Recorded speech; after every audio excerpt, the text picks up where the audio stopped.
Welcome back. Last lecture में हमने social responsibilities towards a different interest group start किया था और उसमें से रिस्पॉन्सिबिलिटी टुवर्ड्स ओनर्स कंप्लीट किया था फर्स्ट टॉपिक। अब नेक्स्ट रिस्पॉन्सिबिलिटी टुवर्ड्स इन्वेस्टर हम लोग स्टार्ट करके करेंगे और कंप्लीट करेंगे इस लेक्चर में। बट स्टार्ट करने से पहले मैं एक चीज़ आपको बताऊंगा दोस्तों। मेरे नोट्स काफ़ी शॉर्ट है, बहुत ज़्यादा शॉर्ट है। ये सिर्फ रेफरेंस के लिए यूज़ करना, बाकी डिटेल में रीड करने के लिए, पढ़ने के लिए, एग्जाम में लिखने के लिए टेक्स्ट बुक रिफर करना। ठीक है, मेरे एग्जाम्पल के साथ आप अच्छे से रिलेट कर पाओगे और आप अच्छे से याद रख पाओगे। So let's start with social responsibilities towards the investor. Investor मतलब कौन? इन्वेस्टर मतलब क्रेडिटर्स ऑफ द बिजनेस, जो बिजनेस को चलाने के लिए, बिजनेस को रन करने के लिए, वर्क करने के लिए पैसे देते हैं। खाली ओनर फंड कैपिटल से बिजनेस जरूरी नहीं है चल चल पाएगा। क्यों? ओनर्स सिर्फ अपने कैपिटल कंट्रीब्यूट करते हैं, बट बाकी अदर फैक्टर्स होते हैं मार्केट में। ठीक है, जैसे प्लांट मशीन खरीदना, okay, day to day cash की रिक्वायरमेंट, वो सब कौन पूरी करता है? लोन लोन देने वाले बैंक्स या तो दूसरे इन्वेस्टर्स या तो डिबेंचर होल्डर्स वी कैन से। ठीक है, they are the also investor of the company. So will start with the first point. First point is proper conduct of meetings. इसमें क्या होता है? Meetings notice should be send to the investor. मतलब क्या हुआ? इन्वेस्टर को, investor ने पैसा दिया है कंपनी को, तो उनको सारी इंफॉर्मेशन मिलनी चाहिए। ठीक है, तो इंफॉर्मेशन कैसे मिलेगी? जब बिजनेस उनका मीटिंग कंडक्ट करेगा, मीटिंग रखेगा। अब मीटिंग रखने के लिए क्या होता है?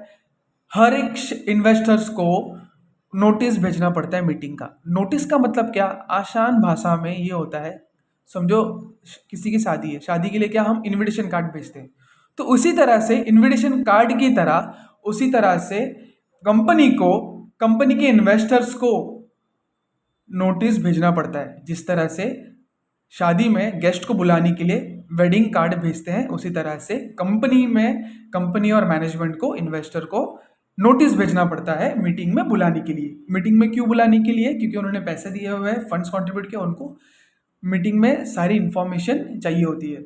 अगर बिजनेस में कुछ क्राइसिस है, बिजनेस बराबर नहीं चल रहा है, तो मैनेजमेंट और कंपनी को उनको पूरा उसका रीजन देना पड़ेगा, जस्टिफिकेशन देना पड़ेगा कि क्यों नहीं है, इसलिए मीटिंग बुलाई जाती है।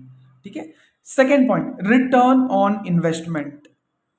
जब इन्वेस्टर पैसा देते हैं बिजनेस चलाने के लिए, तो उनको पता होता है रिस्क कितना है, रिस्क कितना नहीं है। ठीक है, तो इसी तरह से मैनेजमेंट को, कंपनी को, उनको जो इंटरेस्ट वो डिजर्व करते हैं, जितना उनको मिलना चाहिए, वो उनको प्रोवाइड करना चाहिए इंटरेस्ट। ठीक है, फॉर एग्जाम्पल 10% उनका इंटरेस्ट रेट है हर साल, तो बराबर टाइम पे 10% उनको मिल जाना चाहिए। बैंक को इतना इंटरेस्ट मिलना चाहिए था, बैंक बिजनेस को, बैंक को उतना इंटरेस्ट पे करना होगा। ठीक है, so fair return on investment. ठीक है, सेफ्टी, इन्वेस्टमेंट भी सेफ्टी, और वो उन्होंने लोन दिया है तो उनका भी इन्वेस्टमेंट सेफ्टी होना चाहिए। Study appreciation of business, business का एप्रिसिएशन, अच्छी प्रॉफिट हो तो बिजनेस का वैल्यू होगा, फिर इन्वेस्टमेंट की सेफ्टी भी होगी। अगर बिजनेस का एप्रिसिएशन होगा, मतलब बिजनेस की वैल्यू समझो 1000 करोड़ है, तो कल को जाके 1200 करोड़ होनी चाहिए। ऐसा हर साल 200 या 100 200 300 करोड़ बढ़नी चाहिए, उसको बोलेंगे steady appreciation. Third point, maintenance of solvency and prestige. So business को कंटिन्यूस एफर्ट्स लेना चाहिए, research, expansion program, etcetera etcetera. मतलब sound financial position, financial position बराबर प्रॉफिटेबल होनी चाहिए।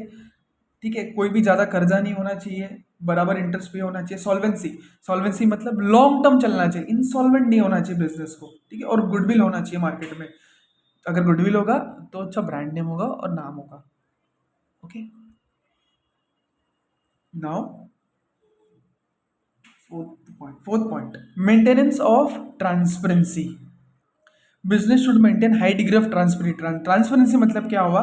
सब कुछ, सब बराबर बिजनेस जो कर रहा है ना मैनेजमेंट, वो बराबर इंफॉर्मेशन पास ऑन कर रहा है, इंफॉर्मेशन दिखा रहा है, ट्रांसपेरेंट है।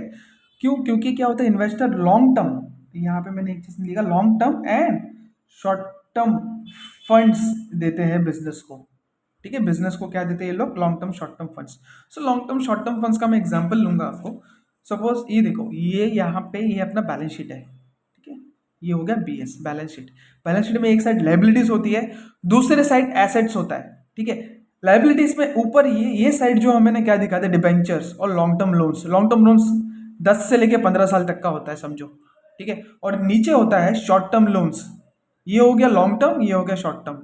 ये आपको ये पता होगा, ये हो गया नॉन करंट और ये हो गया करंट, सी लिख देता हूँ करंट, ठीक है। करंट में क्या होता है, मतलब 1 साल में रिपे होगा। ये शॉर्ट टर्म लोन 1 या 2 साल के लिए होता है, ठीक है। कॉल मनी एडवांसेस ये क्या 2 साल के लिए होता है। तो ये दोनों का डिफरेंस कैसा पता है। लॉन्ग टर्म अमाउंट किस लिए लेते हैं हम लोग, कंपनी को खड़ा करने के लिए, प्लांट एंड मशीनरी परचेस करने के लिए, फर्नीचर परचेस करने के लिए, जो लॉन्ग टर्म होता है। शॉर्ट टर्म किसके लिए लेते हैं, रेगुलरली स्टॉक लेने के लिए, ठीक है, डेटर्स को सेटल करने के लिए कैश। ये सारा कैश भी होना जरूरी है, क्यों, वर्किंग कैपिटल रिक्वायरमेंट है। तो इसको हम लोग है ना वर्किंग कैपिटल भी बोलते हैं, शॉर्ट टर्म और WC भी बोलते हैं इसको, ठीक है। ऊपर ये जो है ना डिबेंचर और लॉन्ग टर्म, जो कि लॉन्ग टर्म होल्डिंग्स है, 15 साल के लिए इन्वेस्ट किया है बैंक ने या तो किसी इन्वेस्टर ने, तो दैट इज वो किस लिए यूज हुआ था, प्लांट्स एंड फर्नीचर के लिए, that is called long term investments.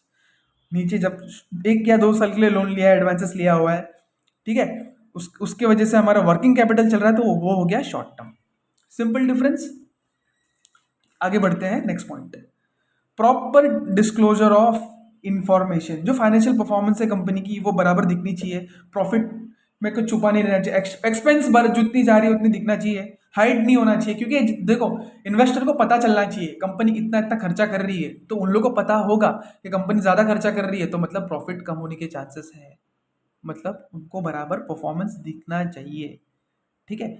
Then the business will be fair with investor. ये सारी डिटेल्स आपको कहाँ पे मिलेगी पता है, मैंने आपको एक एग्जांपल दिया था, फाइनेंशियल रिजल्ट्स, एनुअल रिजल्ट्स, ठीक है, क्वार्टरली रिजल्ट्स, वो सारा वहाँ पे कंपनी की वेबसाइट पे दिखता है। ये चीज़ भी डिस्क्लोज होता है, ये चीज़ भी हैंडल होता है।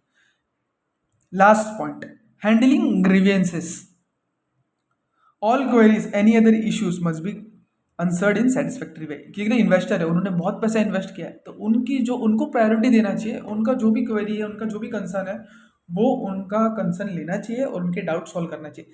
ज़्यादातर इन्वेस्टर के डाउट क्या होते हैं पता है, फाइनेंशियल रिजल्ट, जो भी फाइनेंशियल पोजीशन, या तो वो मीटिंग में अटेंड कर रहे हैं, वहाँ पे उनका डाउट होता होगा कि लॉस क्यों जा रहा है कंपनी में, क्यों क्यों, वो इसलिए पूछेंगे क्योंकि उन्होंने पैसा दिया है। समझो आप किसी को पैसा दिए होते हो, ठीक है, तो आप कंसर्न रहेगा ना, यार मैंने इसको पैसा दिया है बिजनेस करने के लिए, इसका बिजनेस ठीक से चल रहा है कि नहीं, ये आपको कंसर्न हमेशा होगा।